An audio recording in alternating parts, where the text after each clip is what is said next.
Hello, ladies and gentlemen. Welcome to Esteemed FaceTime with Industry Stalwarts, an initiative by World Development Corporation. I'm Sunny Pancholi, anchor at World Development Corporation. FaceTime with Industry Stalwarts is a platform for industry titans to share their experiences, thoughts, ideas, and best practices in order to inspire one another and future leaders. In a nutshell, we attempt to encapsulate the multi-decadal learnings acquired by these industry leaders. We also hope that by conducting these FaceTime with Industry Stalwarts interviews, we can bring together a global community of eminent personalities. By bringing together such visionaries on one platform, we hope to play a part in inspiring the lives of other leaders. Great learnings from great leaders undoubtedly assist everyone by identifying, nurturing, and using the trade secrets that are proven success formulae for many. And this is what we aim to achieve with these sessions that are a gathering of industry stalwarts and a knowledge-sharing community. We have one such industry stalwart with FaceTime with Industry Stalwarts with us today, Mr. Yashwanth Narayanan. Mr. Narayanan is a mission-driven engineering director with over 17 years of experience. He is well-versed in managing and growing technology organizations and has experience in product management and all stages of product development. He has not only envisioned, but has also driven digitization, automation, and technological initiatives that have brought cost benefits and future readiness to the organizations he has worked for and with. He is skilled in leadership, business development, business strategy, problem solving, project management, and solution design and architecture. Currently, he is working as the Director of Engineering at Arcadia in Chennai. So, Mr. Narayanan, could you please state some of your most remarkable feats during your 17-year-long journey? Sure.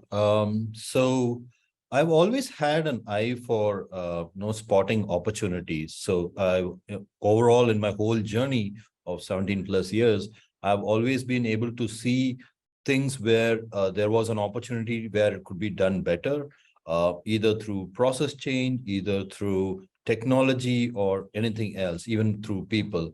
So that, I think, has culminated to the present, where I kind of head the engineering of automation, the center of automation. So I would say the biggest values I was able to bring in to my the companies I work for is to identify such opportunities, to make the day-to-day processes and technological changes through which they were able to gain more revenue. For instance, the company I'm working in, I was able to kind of look at areas of automation where we kind of fostered that idea, brought in that whole center of automation, which kind of leads to about $1 million to $2 million in savings year on year. So I think those were the things which kind of helped me grow as well as with the company. All right. So what are some of your common learnings that you have taken from the different roles and responsibilities you have handled? Yeah. So I basically come from a technical background, and during my initial days, I thought technology was everything, right? So technology is the answer to everything.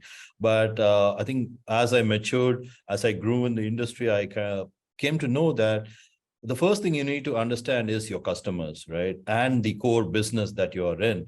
So understanding the need of the customer, your core business, and probably the technology and the people who drive the business, and then putting all this together to make an impact. I think that was the most valuable learning that I had. And it wasn't easy for me because, to manage customers, to understand business, but that's the need for the day. So I think the biggest learning I would say is understand core business, know where your markets are, know who your customers are, what their need is, and help them through technology and processes. Absolutely. So, Mr. Narayanan, what are some leadership qualities that you can advise future leaders? I think it all starts with the why, and I'll probably quote Simon Sinek. So why would give a person purpose, it gives the company purpose. And I would also say in whatever we do, we kind of need to understand or ask the question why, and can this be different? Can this be better? So self-improvement is one thing, but I would suggest there needs to be incremental improvement, incremental changes which are benefiting your company, yourself, and your customers, right? So always have an eye for, or always ask the question why, or how can this be even more efficient? I think that would kind of lead you into a path of being future ready as well as a path of success.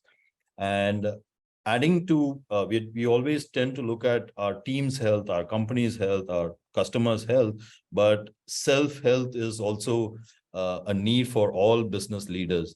Given the stressful environment, given the long hours we put in, the different things that we have to discuss and take decisions, I would say definitely carve out some time for your own personal health, be it body or mind. Please invest in yourself as well. Absolutely. Rightly said, sir. Have you ever come across an instance of corporate mismanagement during your professional life? And could you share your experience? Sure. I think we could talk about the recent things that are happening in the industry where, especially in the technical or the IT sector, where there has been a lot of layoffs and people are kind of going through a sea of change. And I would say I could relate this to corporate governance because one of the factors is because corporates are hiring than more what is needed for them to run their daily business. It could be ambitious, where it could be 1.5 times to 2 times, but right now, I think just because there is a lot of money, or there was a lot of money, people tend to, or companies tend to squander that by hiring 3 times or 4 times more than the required capacity to run a business, even innovation included. I think that is kind of squandering the shareholders' money and being responsible to the shareholders and how we invest the funds that we have and in what will bring in value, what will keep the things running. I think that is more of a corporate governance, which is needed in the current situations. And I think even the big companies do not try to be frugal with the resources they have, but tend to squander the available funds that they have. Right? Absolutely.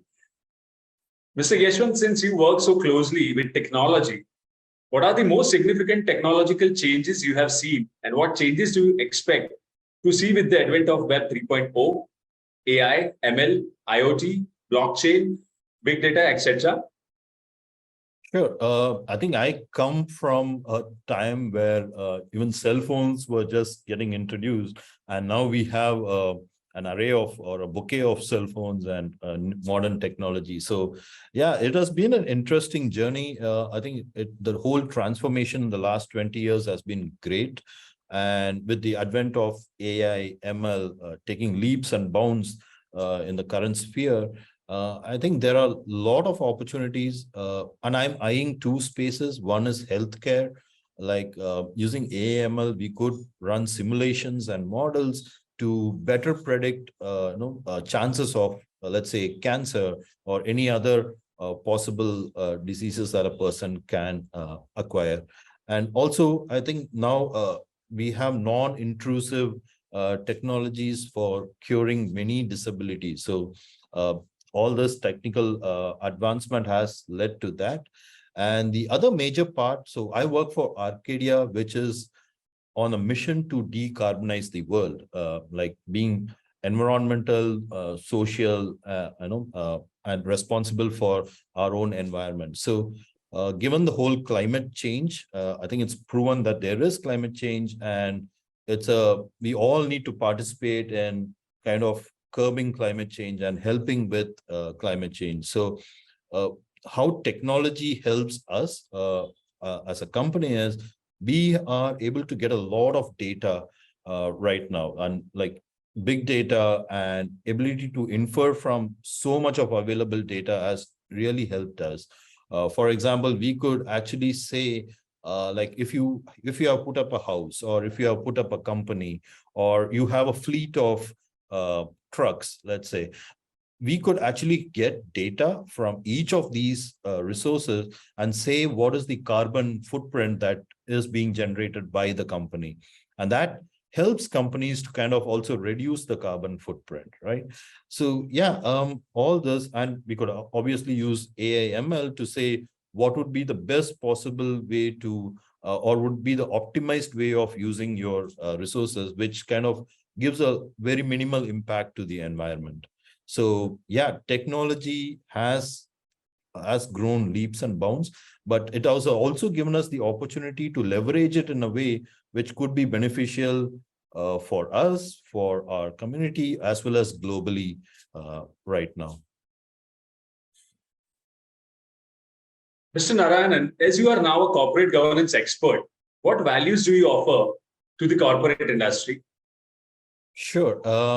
I think over this past, or over the whole experience that I have always been with digitization of processes, of brands, and also in terms of automation. So what I could, or what I am currently offering wherever I work or to my friends and customers is, how could you embrace digitization? How could you embrace automation so that companies are not only placed strategically for the short term, that is in the present market, but also have a futuristic outlook, and how that company, like say 20 years from here, 10 years from here, what is your trajectory of growth, and how will digitization, how will technology help you to be better placed in the future as well? And and how that adds value to your own investors and shareholders. Very insightful. Mr. Narayanan, we are building a community of FaceTime with leaders. It is aimed at cross-pollination of knowledge, something that will lead to a robust corporate governance in India, and build a community of non-executive directors for its robust framework. What are your thoughts on this? Yeah, I think this is a really great initiative, because I have seen some of the videos, and there are experts from various various scopes of the industry, various industries as well. And I strongly believe there is a wealth of knowledge across many leaders. And when things come together, when people of such high caliber come together, I think there is definitely potential for different possibilities for growth, different avenues we could explore, and different ways of doing things. Yeah, and I think this is setting the stage or the platform for enabling such radical growth or radical transformations. So thanks to all of you who are a part of this journey. Thank you so much. Thank you. So, Mr. Narayanan, it was fantastic conversing with you, and I'm confident that your insights will inspire the future leaders. Thank you, Mr. Narayanan, for joining us today. Wish you the best for your future endeavors. Thanks a lot. Thanks a lot for having me. And I enjoyed this session as well. Thank you. Thank you. Have a nice day.